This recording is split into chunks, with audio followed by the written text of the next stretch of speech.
Hello friends, எல்லாருக்கும் வணக்கம். இன்றைக்கி நம்ம சேனலில் ஒரு செட்டிநாடு பிரியாணி தான் பார்க்க போகிறோம். மஷ்ரூம் பிரியாணி. அதுக்கு சைட் டிஷ்ஷாக ஒரு கோவக்காய் ஃபிங்கர்ஸ் பார்க்கலாம். ஃபஸ்ட்டு நம்ம அரிசியை ஊற வச்சிடலாம். நான் பிரியாணி குருணை எடுத்திருக்கேன். நீங்கள் இதில் ஒரு தடவை ட்ரை பண்ணி பாருங்கள். இது 20 நிமிஷம் ஊற வச்சுக்கலாம். அப்புறம் செட்டிநாடு மசாலா நம்ம பண்ணிக்கலாம். செட்டிநாடு மசாலாவுக்கு இந்த மசாலாஸ் தான் தேவை, ஸ்பைசஸ்ஸு. இது எல்லாமே நான் குவான்டிட்டி எவ்வளோங்கிறத டிஸ்கிரிப்ஷனில் கொடுத்துட்றேன். இதை மிக்சியில் கிரைண்ட் பண்ணிக்கலாம். ஆனியன் நம்ம சின்ன வெங்காயம் எடுத்திருக்கோம். நேராக டைம் வேஸ்ட் பண்ணாமல் குக்கிங்க்கு போயிடலாம் வாங்க. ஃபஸ்ட்டு நம்ம ஆயிலை ஹீட் பண்ணிக்கலாம். அதில்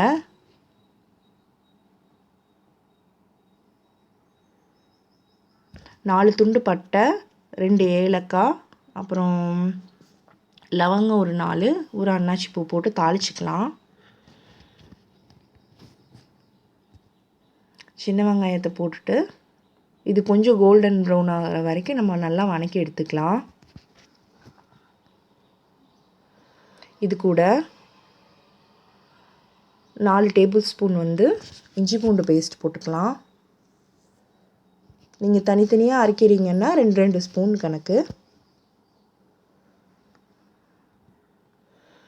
பச்சை வாசம் போனோடனே 4 பச்சை மிளகாய் சேர்த்திட்டு நல்லா வணக்கிக்கலாம்.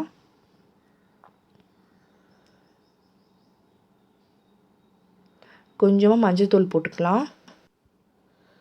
மஞ்சள்தூள் போட்டுட்டு நல்லா வணக்கிக்கலாம். இது நம்ம நார்மல் பிரியாணியில் நம்ம மஞ்சள்தூளெல்லாம் போட மாட்டோம். ஆனால் இது செட்டிநாடு பிரியாணிங்கிறதுனால தான் போடுறோம். தக்காளி போட்டுக்கலாம்.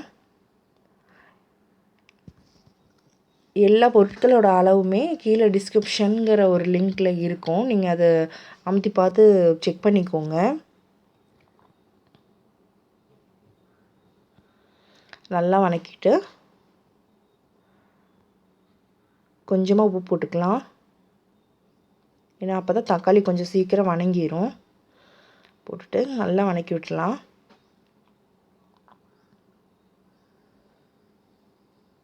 இப்போ மிளகாப்பொடி 1 TSP, நம்ம அரைச்சி வச்சுருந்தோம் இல்லைங்களா செட்டிநாடு மசாலா, அதையும் போட்டுட்டு நல்லா வணக்கி விட்டுடலாம்.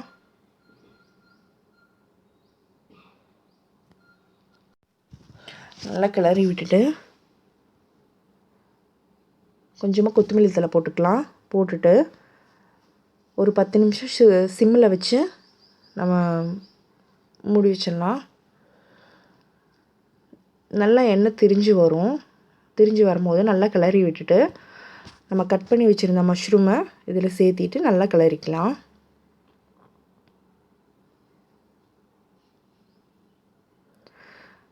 அப்புறம் அரிசியையும் இது கூடயே சேர்த்திக்கலாம். தண்ணியை ஃபுல்லாக வடிச்சிருங்க. வடிச்சிட்டு அரிசியையும் சேர்த்திக்கலாம். சேர்த்திட்டு நல்லா கிளறி விட்டுருங்க.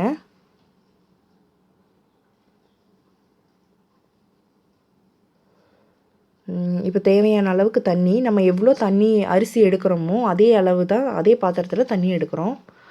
தண்ணி கொதிக்கும் போது உப்பு போட்டுக்கலாம். கொஞ்சம் எலுமிச்சம்பழம் போட்டுட்டு மூடி வச்சிடலாம். தண்ணி ஃபுல்லாக இஞ்சி முக்கால்வாசி ஆனவுடனே இந்தளவுக்கு இருக்கும். அப்போ நம்ம தம் வச்சுக்கலாம். தோசைக்குள்ளே ஹீட் பண்ணிவிட்டு அரிசியை வச்சு 3/4 வேக்காடு ஆயிரும் வச்சு மூடி அது மேலே நம்ம தண்ணியை வச்சு விட்டுடலாம். கொஞ்சம் வெயிட்டான பாத்திரத்தில் வச்சுட்டு ஒரு 20 நிமிஷம் சிம்லேயே இருக்கட்டும். 20 நிமிஷம் கழித்து ஓப்பன் பண்ணிக்கலாம்.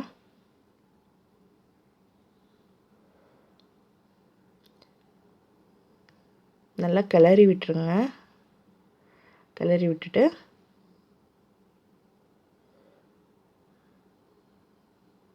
கொஞ்சமாக நெய் சேர்த்திக்கலாம். கடைசியாக ஒரு டீஸ்பூன் நெய் சேர்த்திக்கலாம்.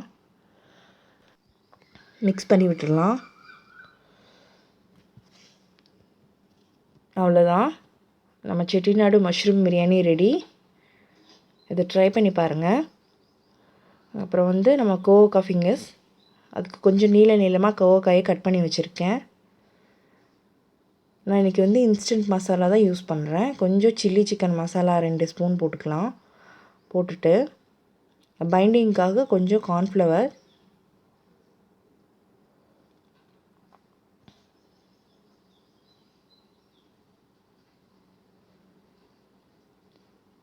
கொஞ்சம் அரிசி மாவு,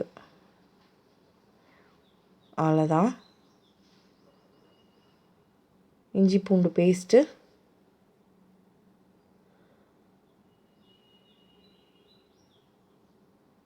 போட்டுட்டு உப்பு போட்டுட்டு நம்ம தண்ணியை லைட்டாக தெளித்து கிளறிக்கலாம். நம்ம கட் பண்ணி வச்சுருந்தோம் இல்லைங்களா, அந்த கோவக்காயை இதில் போட்டு நல்லா மிக்ஸ் பண்ணிக்கலாம். கோவக்காயை நீங்கள் இந்த மாதிரி ட்ரை பண்ணி பாருங்கள். குழந்தைங்க கூட சாப்பிடுவாங்க. ஏன்னா நிறையா பொரியலெல்லாம் பண்ணும்போது குழந்தைங்க சம்டைம்ஸ் சாப்பிட மாட்டேங்கிறாங்க. ஆனால் கோவக்காய் இந்த மாதிரி ஃபிங்கர்ஸ் மாதிரி செஞ்சு குழந்தைங்க லைக் பண்ணி சாப்பிட்டுக்கிறாங்க.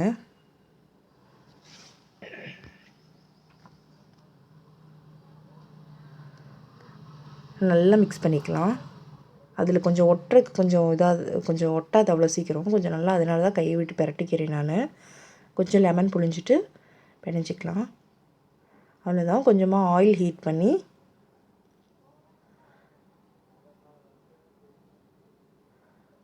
நம்ம மிக்ஸ் பண்ணி வச்சுருந்த கோவக்காயை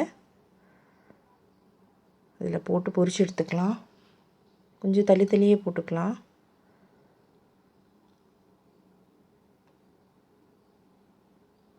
அவ்வளோதான்.